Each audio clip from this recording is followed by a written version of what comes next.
철로 역정 6. 말씀을 뛰어넘는 믿음. 꿈속에서 둘은 함께 걸어가고 있었다. 신실은 무심코 고개를 돌렸다가 허풍선이라는 사내가 길 한쪽에 붙어 걷는 걸 보았다. 언젠가부터 여럿이 어깨를 나란히 하고 지날 수 있을 만큼 길이 넓어져 있었다. 허풍선은 가까이서 보니 조금 거리를 두고 볼 때 훨씬 훤칠하고 잘나 보이는 스타일이었다. 신실은 허풍선에게 말을 걸었다. 안녕하세요. 혹시 거룩한 나라로 가시나요? 예, 말씀하신 데까지 갑니다. 허풍선이 대답했다. 잘 됐군요. 함께 가면 좋을 것 같은데 어떠세요? 신실이 초대했다. 길동무로 받아주신다면 저야 그저 고마울 따름입니다. 허풍선은 반색을 했다. 그럼 됐네요. 이리 오셔서 선한 일에 관한 이야기나 나누면서 시간을 보냅시다. 허풍선은 기다렸다는 듯 말했다.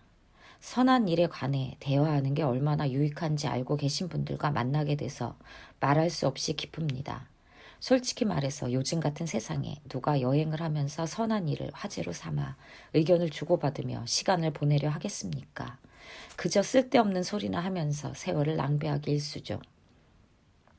그것만 생각하면 속이 상해 못 견디겠습니다. 신실도 맞장구를 쳤다. 그렇습니다. 그렇게 시간을 흘려보내는 건 참으로 유감스러운 일이죠. 하나님과 하늘나라에 관해 이야기하는 것만큼 혀와 입을 보람있게 쓸 수 있는 일이 또 어디 있겠습니까? 그런 생각을 가진 분들과 함께 걷다니 벌써부터 신이 납니다. 허풍선은 따뜻하게 대꾸했다. 선생의 말씀에는 확신이 넘치는군요.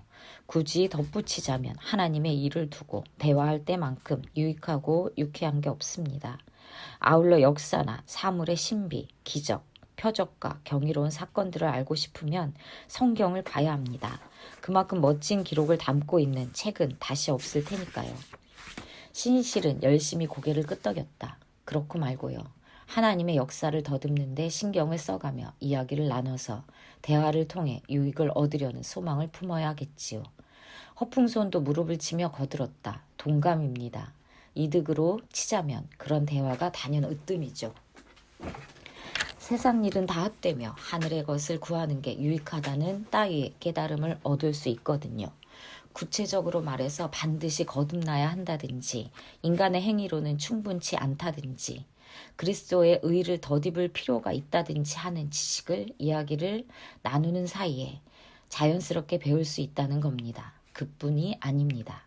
회개하고 믿고 기도하고 고난을 당한다는 게 무엇을 의미하는지도 대화를 통해서 깨닫게 됩니다. 복음의 엄청난 언약과 위안이 담겨 있음을 알고 거기서 위로를 받게 됩니다.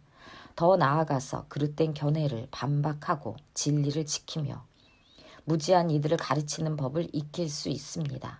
옳습니다. 그렇게 말씀하시는 걸 들으니 속이 다 후련합니다.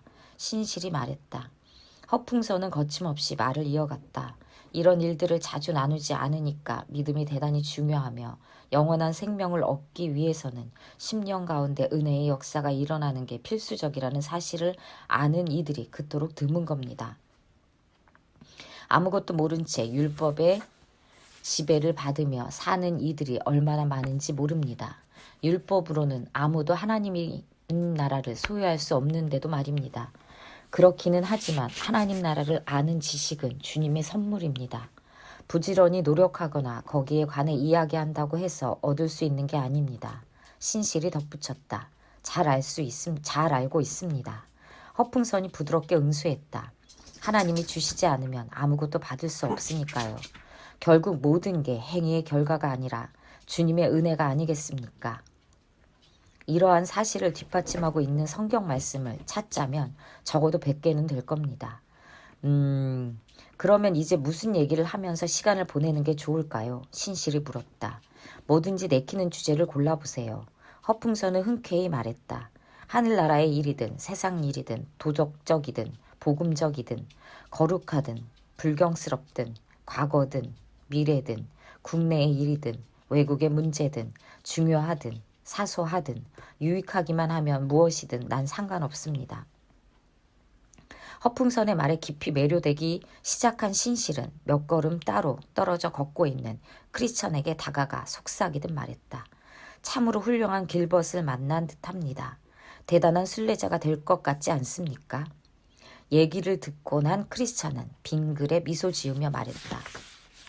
형제님이 깜빡 넘어간 저 친구 정도라면 노련하게 혀를 놀려서 속 모르는 이들 20명쯤은 넉넉히 구슬릴 수 있을 겁니다. 저희를 아세요? 신실은 눈을 동그랗게 뜨고 물었다. 아느냐고요? 두말하면 잔소리죠. 어쩌면 저 양반 자신보다 더 잘 알걸요? 어서 얘기해 보세요. 저 양반은 어떤 인물입니까? 신실이 재촉했다.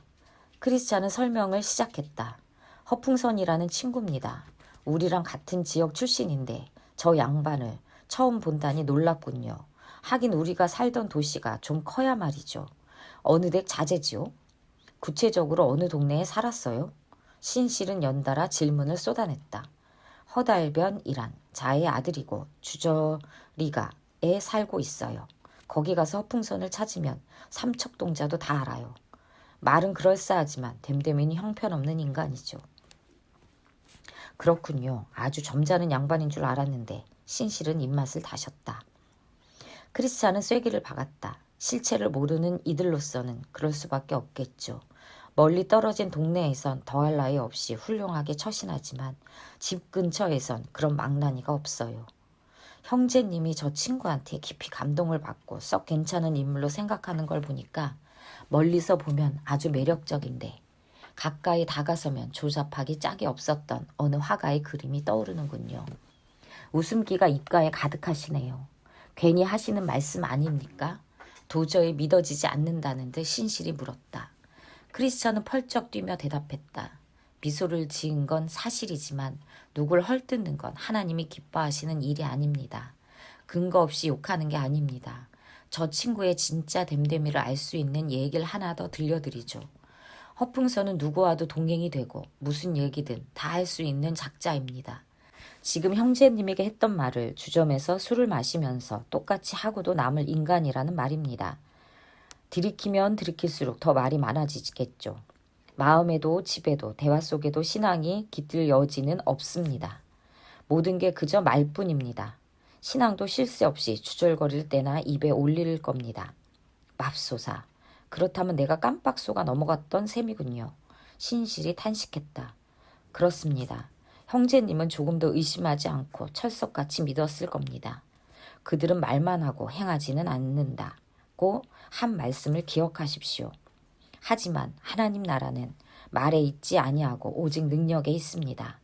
기도와 회개, 믿음과 거듭남에 대해 온갖 얘기를 늘어놓지만 저 친구가 아는 것 그럴듯하게 말하는 법뿐입니다. 오랫동안 그 집 식구들과 왕래하며 지냈고 허풍선이 집 안팎에서 어떻게 행동하는지 꾸준히 지켜봐 왔기에 이렇게 자신 있게 이야기하는 겁니다. 저 친구의 집에 가봐도 진정한 신앙이라고는 전혀 없어요. 마치 계란 흰자 같아서 무덤덤하기 짝이 없지요. 기도도 없고 죄를 회개한 흔적도 없어요. 차라리 들판에 놓아 기르는 황소가 하나님을 더 잘 섬길 거예요. 참다운 신앙을 가리는 얼룩이고 오점이고 수치인 셈이죠. 속내를 아는 이들 가운데는 저 작자를 칭찬하는 이가 단 한 사람도 없어요. 실상을 본 사람들은 밖에서는 천사지만 집에서는 악마라고 입을 모으죠. 불쌍한 식구들은 허풍선이 얼마나 난폭한지 누구보다 잘 알고 있습니다. 얼마나 무례한지 조금만 비위에 거슬러도 고함을 지르며 날뛴답니다.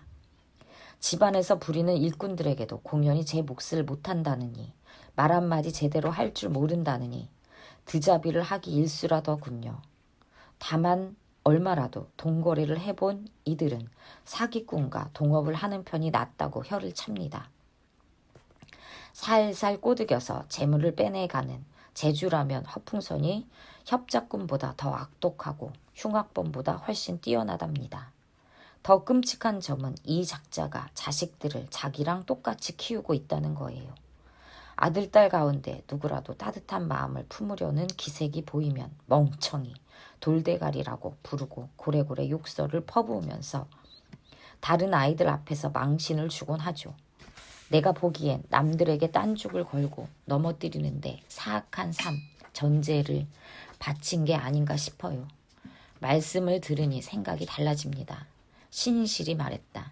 형제님이 저 친구를 알고 있어서가 아닙니다. 형제님이 나쁜 마음을 품고 중상모략을 하거나 험담을 늘어놓을 리 없으니 내게 주신 경고가 사실이라고 믿을 수밖에요. 크리스찬이 다시 입을 열었다. 허풍선을 처음 만났더라면 나라도 호감을 가졌을 거예요. 참다운 신앙을 헐뜯는 무리가 저 친구에 관해 구린내 나는 얘기를 했다면 괜히 헐뜯는 소리쯤으로 치부했겠죠. 사악한 인간들이 신앙을 가진 이들을 핍박하는 일이야 워낙 흔하니까요.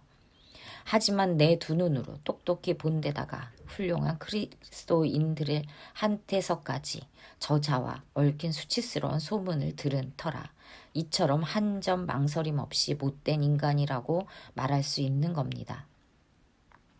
말과 행실이 이렇게 다를 수 있는 거군요. 신실은 서글프게 중얼거렸다.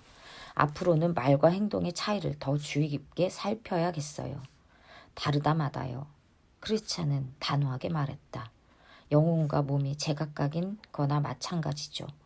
영혼이 없는 몸은 생명이 없는 살덩이나 매한가지잖아요. 행동이 따르지 않는 말도 똑같아요. 신앙의 핵심은 실천에 있어요. 하나님 아버지 앞에서 정결하고 더러움 없는 경건은 곧 고아와 과부를 그 환난 중에 돌보고 또 자기를 시켜 세속에 물들이지 아니하는 그것이라는 말씀을 몸소 실행에 옮기는 거죠. 허풍선은 이 진리를 깨닫지 못했어요. 잘 듣고 입으로 능란하게 설명할 줄 알면 훌륭한 크리스찬이 된다고 믿는 거예요. 자기 영혼을 기만한 셈이라고 할까요? 잘 들어야 하나님 말씀의 씨앗이 마음밭에 떨어지는 건 맞아요. 하지만 말만 가지고 그 말씀에 반응하는 길로는 그 씨앗이 삶에서 풍성한 열매를 맺긴 힘들답니다. 마지막 날이 오면 누구나 열매에 따라 심판을 받게 된다는 걸 명심해야 합니다. 너나 없이 내가 믿느냐가 아니라 행했느냐 아니면 그저 말만 했느냐라는 질문을 받게 된다는 뜻이죠. 어떤 대답을 하느냐에 따라 심판이 내려지겠죠. 마지막 때를 흔히 추수와 비교하지 않습니까? 알다시피 추수절의 관심사는 열매뿐입니다. 결실이 있으면 가짜도 진짜로 봐줄 수 있다는 뜻은 아닙니다. 오히려 그 반대예요. 마지막 심판 날에는 허풍선의 고백이 얼마나 시덥지 않은지 낱낱이 드러날 거란 말입니다. 형제님, 말씀을 들으니 정결한 짐승에 관해 모세가 했던 이야기가 떠오릅니다. 신실이 말했다. 발굽이 갈라지거나 되새김질만 하면 되는 게 아니라 두 조건에 모두 맞아야 정결하다고 했잖아요.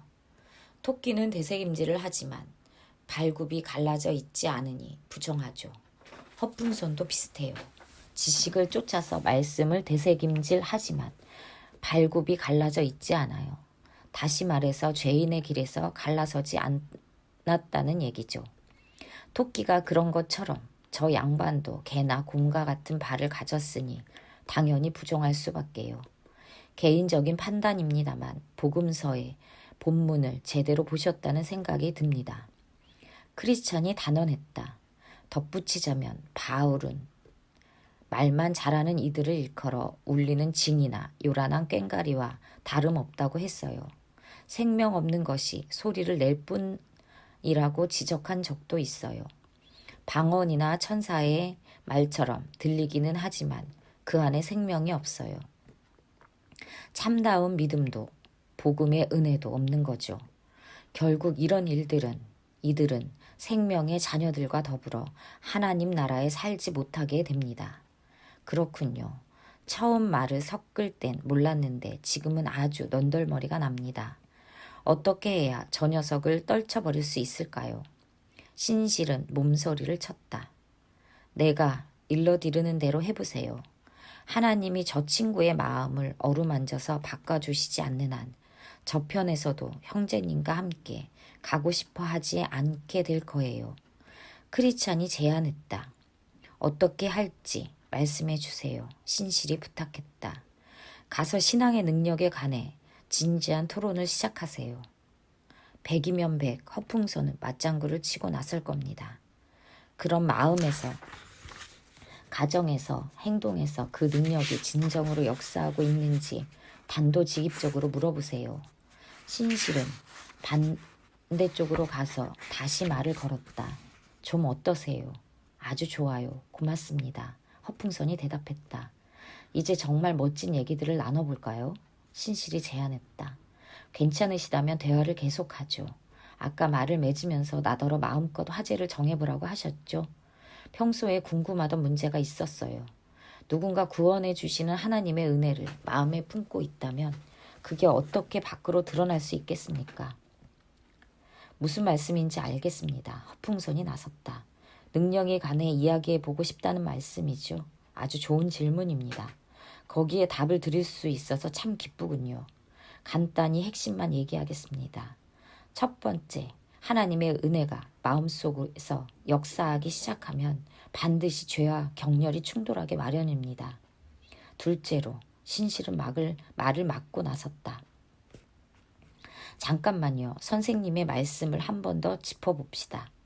내 생각에는 심령이 죄를 극도로 혐오하는 현상이 나타난다고 표현하는 게 타당할 것 같군요. 죄와 충돌하든 끔찍이 싫어하든 별 차이가 없어 보입니다. 허풍선이 토를 달았다. 달라도 이만저만 다른 게 아닙니다. 하나님의 심정으로 죄를 혐오하지 않는 한 원칙적으로는 죄와 충돌하면서 진저리 치도록 혐오하는 수준에는 이르지 않을 수도 있습니다. 강대상에서는 침을 튀겨가며 죄를 성토하지만 마음과 집, 생활 방식에서는 좀처럼 떨쳐내지 않는 이들이 얼마나 많은지 모릅니다. 보디발의 아내만 해도 그렇습니다. 스스로 거룩한 인물이라기도 한 것처럼 요셉에게 목청껏 소리를 질러댔습니다. 하지만 실제로는 고함을 쳤던 것과는 달리 요셉을 유혹하려고 안간힘을 쓰지 않았습니까? 딸아이에게 천하에 버르장말이 없는 못된 계집애라고 부르며 잡돌이 하던 엄마가 금방 태도를 바꿔서 아이를 껴안고 뽀뽀를 해대는 짝입니다. 대단찮은 일로 트집을 잡으시려는 겁니까? 허풍선은 미심쩍은 얼굴로 물었다. 신실이 대꾸했다. 천만에요. 그저 잘못을 바로잡으려는 것뿐입니다. 은혜가 심령에 역사하시는 걸 알 수 있는 두 번째 방법이 뭐라고 하셨죠? 복음의 신비를 꿰뚫는 풍성한 지식입니다. 허풍선이 말했다. 신실은 즉시 이의를 제기했다. 다들 지식을 첫 번째 표지로 여기죠. 하지만 처음으론 모든 끝으로 보든 잘못된 생각이든 매한가지입니다. 은혜의 역사에 영혼을 내맡기지 않고는 또 복음의 신비에 관한 지식은 엄청나게 긁어모을 수 있습니다. 풍부한 지식을 쌓아도 아무 보람이 없다는 거죠. 한마디로 말해서 하나님의 자녀가 되지 못한다는 겁니다. 그리스도가 내가 너희에게 한 일을 알겠느냐? 고 묻자 제자들은 그렇다고 대답했습니다. 주님은 곧바로 너희가 이것을 알고 행하면 복이 있으리라 고 말씀하셨습니다. 지식이 아니라 실천에 축복이 있다고 선포하신 겁니다. 행동으로 연결되지 않는 알은 무의미합니다. 주인의 뜻을 알고도 그 뜻대로 행하지 않는 종이나 다를 게 없기 때문입니다. 천사만큼이나 많이 알지라도 그리스도인이 되지는 못합니다. 따라서 선생의 주장은 진실이 아닙니다. 실제로 알은 말쟁이나 허풍쟁이들을 즐겁게 하지만 행함은 하나님을 기쁘시게 합니다. 지식이 없어도 마음이 선해질 수 있다는 뜻이 아닙니다. 지식이 없으면 심령이 공허해지니까요. 하지만 지식에는 두 종류가 있습니다. 첫째는 기껏해야 사물의 이치를 어림짐작해 보는 정도의 지식이고 다른 하나는 믿음과 사랑이 넘치는 은혜와 더불어 찾아와서 마음으로부터 우러나 하나님의 뜻을 행하는 사람이 되게 만드는 지식입니다. 첫 번째 지식은 말쟁이들에게 안성맞춤입니다.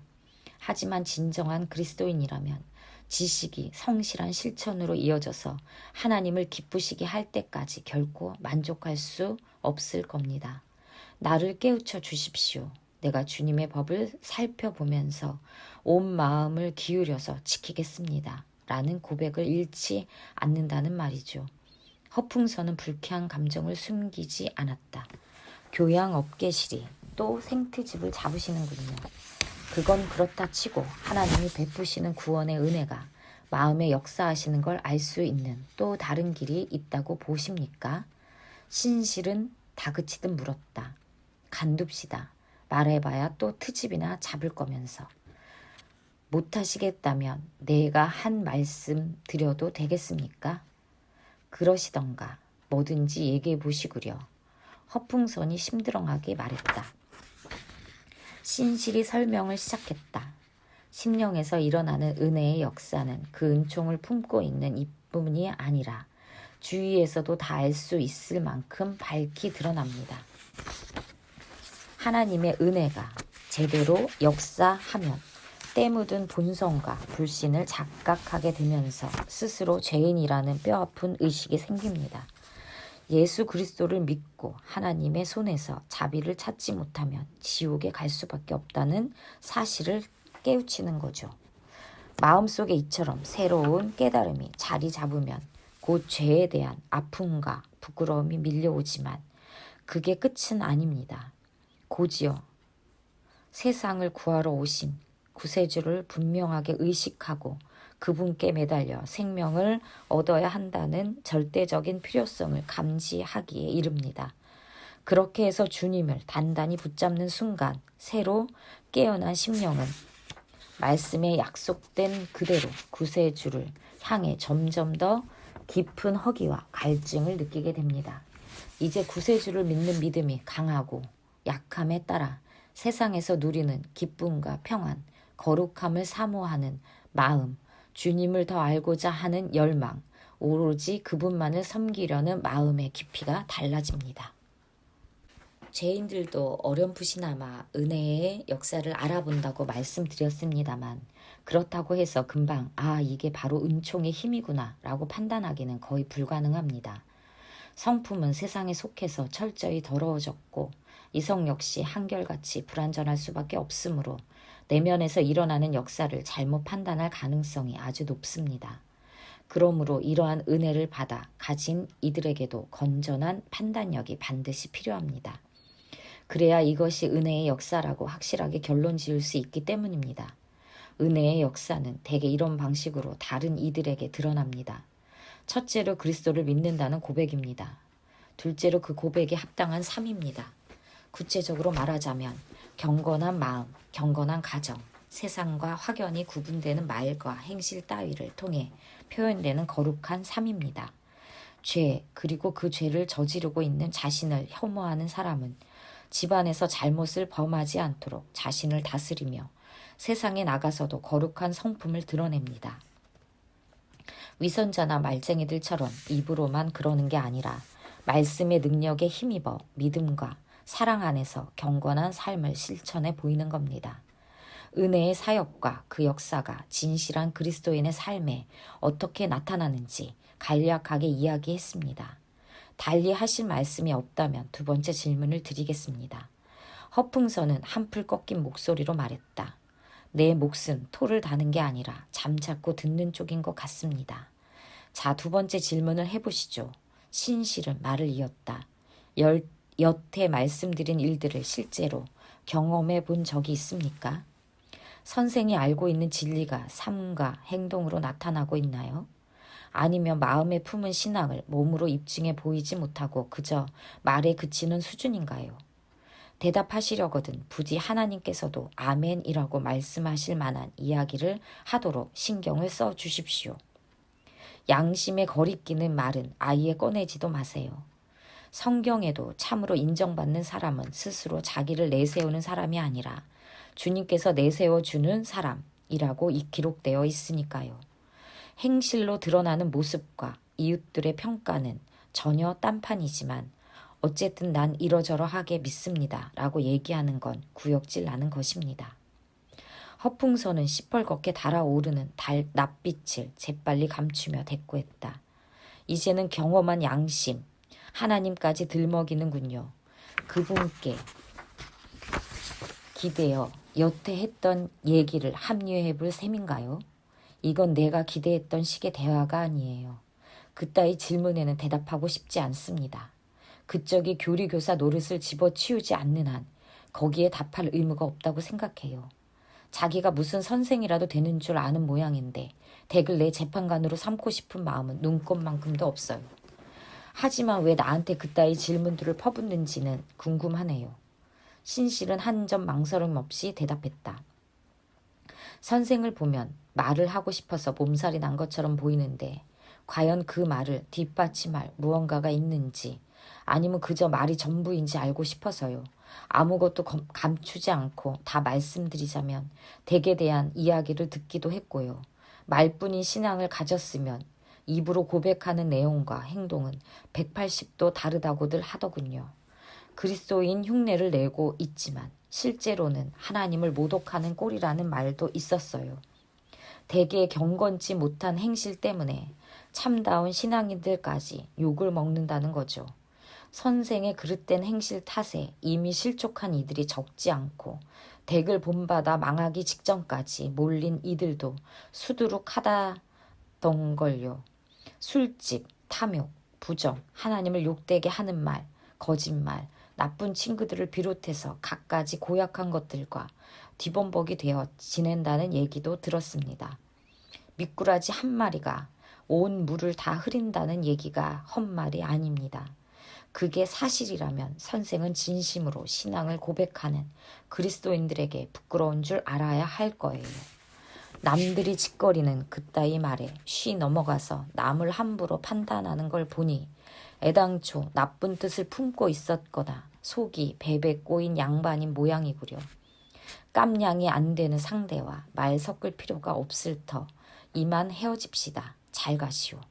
허풍선은 불쾌한 듯 내뱉었다. 다시 신실과 나란히 걷게 된 크리스천은 믿음의 형제에게 말했다. 이렇게 될 거라고 말씀드렸죠?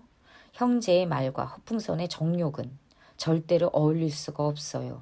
일찍이 말씀드린 그대로 저 친구는 제 삶을 고치기보다 동행을 포기하는 쪽을 택했습니다. 그러니 그냥 가게 버려두세요. 그래봐야 저만 손해죠. 억지로 떼어내는 수고를 덜어줬으니 도리어 고마워해야 할 일입니다. 계속 함께 걸었더라면 형제님과 나누는 교제를 망쳐놓았을 거예요. 그래서 사도 바울도 이 같은 자들에게서 돌아서라고 했을 거예요. 신실도 같은 생각이었어요. 하지만 허풍선과 잠시나마 대화를 나눠서 참 기뻐요. 저 양반도 내 말을 한 번쯤 곱씹어 보겠지요. 그토록 분명하게 일러주었으니 설령 멸망의 길로 들어간다 하더라도 책임감을 느끼지 않아도 괜찮을 거예요. 크리스찬이 거들었다. 대놓고 이야기한 건 참 잘한 일이에요. 요즘은 누군가를 그처럼 성실하게 대하는 경우가 거의 없어요. 명명백백하게 도전하지 않으니까 신앙을 불쾌하게 여기는 이들이 많아지는 거예요. 입으로는 진리를 부르짖지만 행동은 방탕하고 허탄하기 짝이 없는 수다쟁이 멍청이들이 넘쳐나니까요. 허풍성 같은 친구들이 경건한 이들 틈에 끼어 한데 어울리게 되면 세상은 혼란스러워질 수밖에 없어요. 교회도 신망을 잃게 되고 진실한 순례자들은 깊은 슬픔에 빠지겠지요. 저런 부류를 만났을 때 다들 형제님처럼 대처할 수 있으면 얼마나 좋겠어요. 그럼 태도를 바꾸거나 성도들과 교제하는 걸 더 이상 견디지 못하고 꽁무니를 팰 테니까요. 신실은 흥겹게 노래했다. 애당초 허풍선은 얼마나 깃털을 곤두세웠던가, 얼마나 당당하게 이야기했던가, 얼마나 건방지게 굴었던가, 닥치는 대로 깔보면서 그러나 신실의 마음의 변화를 이야기하자 보름 넘긴 달이 이을 듯 한없이 작아졌네. 마음의 변화를 모르는 이들은 너나 없이 그리 되리라. 크리스찬과 신실은 그동안 보았던 온갖 일들을 이야기하며 꾸준히 걸었다. 황무지를 가로지르는 길이었지만 더할 나위 없이 유쾌했다. 혼자 걸었더라면 절대로 누릴 수 없었을 즐거움이었다.